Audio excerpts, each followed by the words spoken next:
My parents evicted me so my sister could have my room for her baby. Now they want me back after losing the house I rebuilt for them. I'm a 28-year-old guy, and I've always believed family comes first, even when they don't deserve it. That's how I was raised. My parents drilled it into me. We take care of our own. And for most of my life, I thought that meant something pure. I grew up in a small, weather-beaten house on the edge of town, peeling paint, a leaking roof, and a furnace that coughed more than it worked. My dad worked construction until his back gave out. My mom picked up night shifts at a diner. We never had much, but I never complained.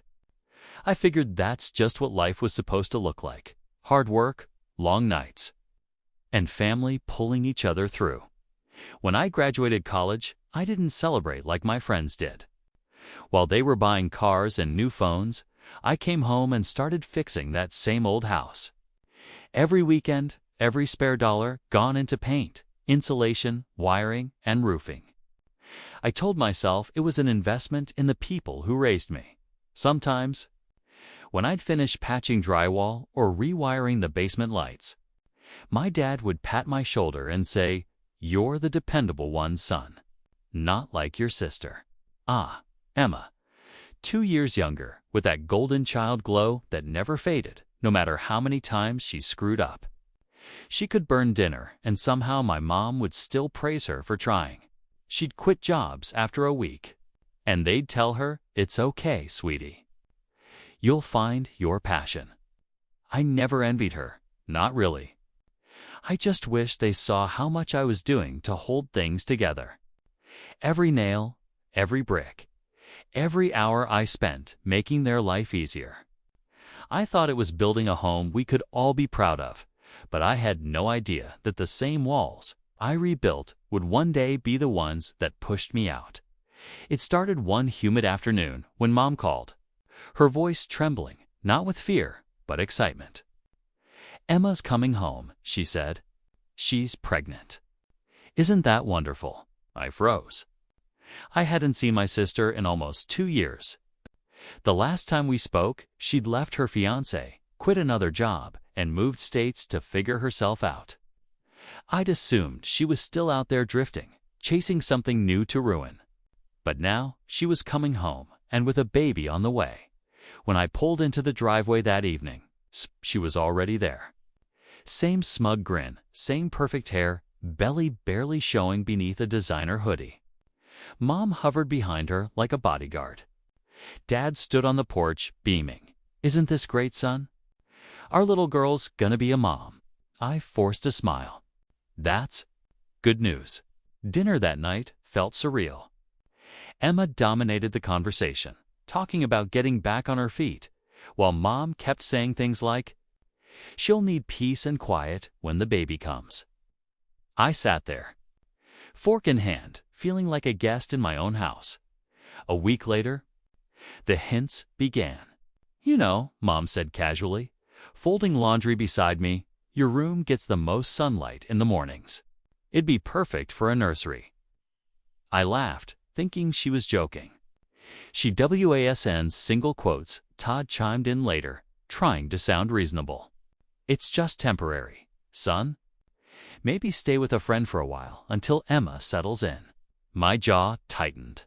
"You're serious?" He sighed. "You're grown now. She's the one who needs support." I stared at them, realizing I was being pushed out of the very home I rebuilt with my own hands. That night, I lay awake in that same sunlit room, the one they were about to hand over, wondering how it felt so small now. Maybe it was because I finally understood family love had conditions. I tried reasoning with them. I really did. "Dad, Mom, I paid for the insulation, the wiring, even the damn windows. That room exists because I rebuilt it. How can you just—" Mom cut me off, her tone soft but firm. "You're missing the point. She's having a baby, sweetheart. You don't understand what that means. Family sacrifices for family." Sacrifice. That word again. The one they always used when it meant me giving something up for them. Within days, Emma had already started moving her things in boxes of baby clothes, pastel curtains, a crib she didn't even assemble herself. She strutted around like a queen claiming her throne, humming to herself while Dad helped her paint over my walls. Pink. The same walls I had spent 2 weekends perfecting. Sanding every corner, repainting twice because Mom said the first shade was too cold. I stood in the hallway watching them, the smell of fresh paint filling my chest like poison. Emma turned to me, smirking. "You'll thank me when you see how cute it looks." I didn't respond. My voice was stuck somewhere between anger and disbelief. That night, Mom knocked on my door, or what used to be my door. She held out a box. "Your clothes. We'll keep your books in the attic for now. For now." I repeated, the words scraping out of me. "It's just until Emma gets settled. You're young, you'll manage." So I packed my things, my tools, my laptop, the few personal things I had left. The house I'd poured my heart into suddenly wasn't mine anymore. As I loaded the last box into my car, I looked up at the glowing nursery window. The room I built, the room I lost. And that's when it hit me. Family wasn't about who shared your blood. It was about who didn't bleed you dry. When I left that night, I didn't have a plan.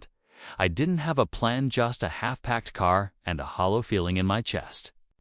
I drove around until sunrise, the roads empty, the city lights blurring through my windshield.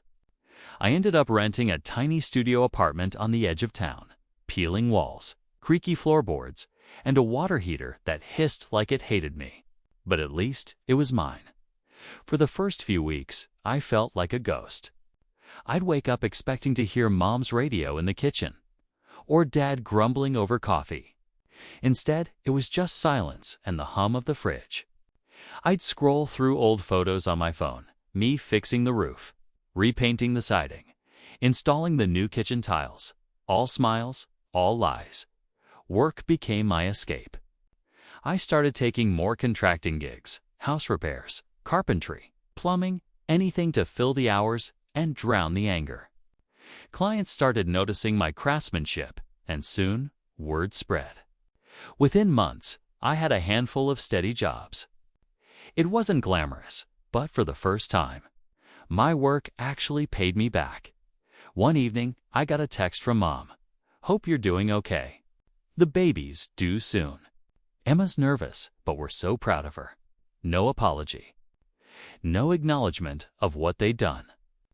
Just a casual reminder that I'd been replaced. I stared at that message for a long time before deleting it. But that night, something shifted. I realized I'd spent years trying to earn their love through labor, fixing walls, wiring lights, patching cracks. And all it took was one pregnancy announcement for them to toss me aside.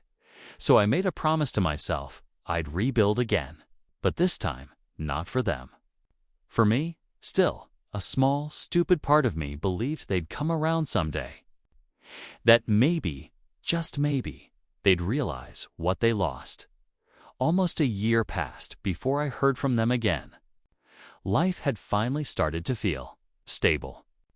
My business was small but steady. A couple of loyal clients, solid reviews, and enough money to pay rent on time. I'd built something on my own. So when Mom called one Sunday afternoon, her voice sweet and rehearsed, I knew something was off. "Your sister's having a housewarming next weekend," she said. "We'd really like you to come. It's been too long." I hesitated. "Housewarming? At your place?" She chuckled softly. "Well, technically, it's our place. You know, the family home. The same home I'd rebuilt. The same room they kicked me out of." Still, curiosity or maybe guilt got the better of me. Against my better judgment, I agreed. When I pulled up to the house, my stomach twisted. It looked different. Freshly painted shutters, new flower pots, and a banner that said, "Welcome, baby Lily." The windows glowed warm. But to me, it felt like walking into someone else's life, inside. Everyone acted like nothing had ever happened. Emma floated around in a floral dress, showing off her baby girl to distant relatives. My parents hovered proudly beside her, accepting compliments about how beautiful the nursery was. Then Mom said at the line that lodged in my throat, "You should see the baby's room, sweetheart. It's the one you fixed up years ago. So much light now. You should be proud." I followed them in, numb. My old room was gone, replaced with pink curtains, toys, and family photos I wasn't part of. Even the wall I'd accidentally dented with a hammer once was perfectly smoothed over. It was like I'd never existed there. Emma turned to me and smiled. "You did a good job, big brother." She loves her room. I nodded, forcing a smile I didn't feel. But inside, something broke quietly. Permanently. A few weeks after that awkward housewarming, I got a letter that made my stomach drop. It was from the bank, a notice about a delinquent payment on a home equity loan I apparently co-signed. The address listed, my parents' house. The same one I'd poured my savings into. I thought it had to be a mistake. I'd never co-signed anything for them. So I drove straight to the bank, documents clutched tight, trying to stay calm. The manager pulled up the file and looked uneasy. "Sir," he said carefully, "your name and signature are on the renovation paperwork. This loan was taken out 2 years ago for the remodel." I felt the room tilt. 2 years ago, that was when I replaced the wiring, the plumbing, the roofing. I'd filed receipts and blueprints under my name because I was the contractor. And they had used that, my name, my credit, my trust, to take a loan they never told me about. I remember my hands shaking as I left the bank. My parents didn't answer their phones, so I drove to the house. Emma answered the door, baby in her arms, irritation already on her face. "What now?" she snapped. "Where are Mom and Dad?"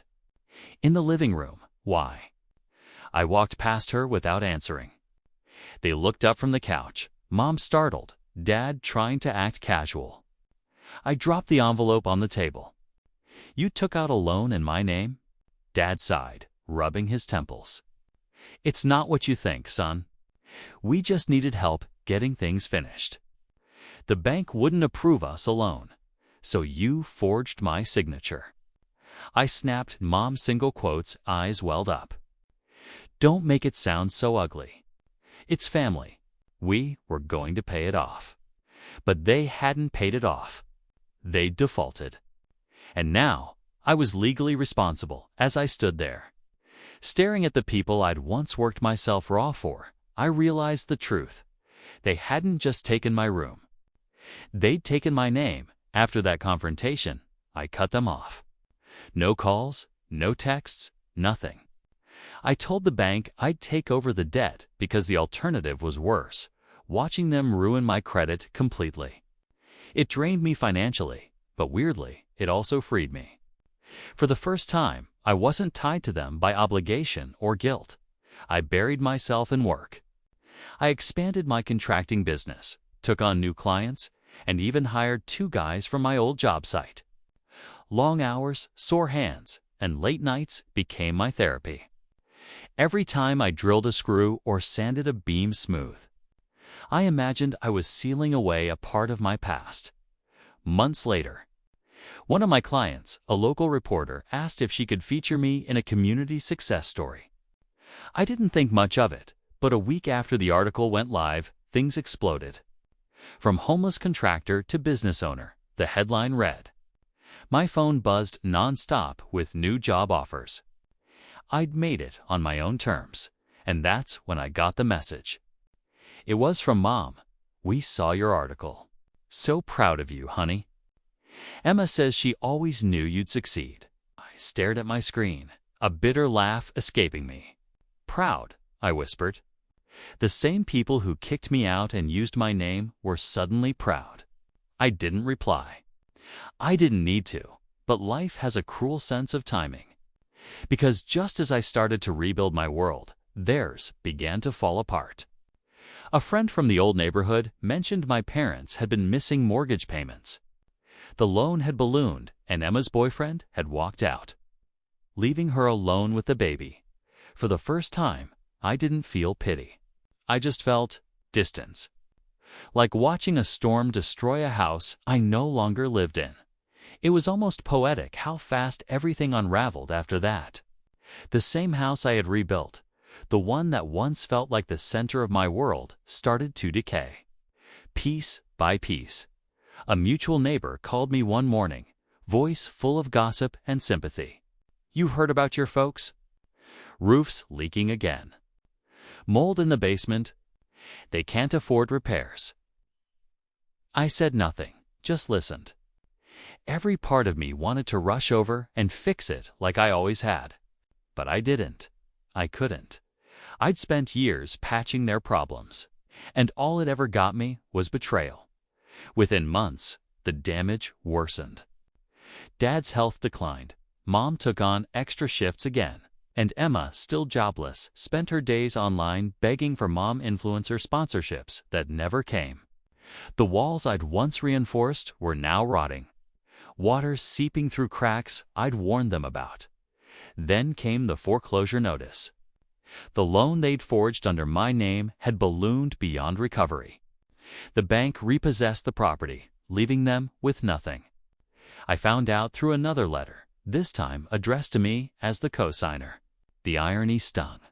I'd rebuilt that house from ashes, and now the ashes were all that was left. Weeks later, I drove by out of morbid curiosity. The front yard was overgrown, paint flaking off the porch I'd installed. A for sale sign leaned crookedly in the dirt.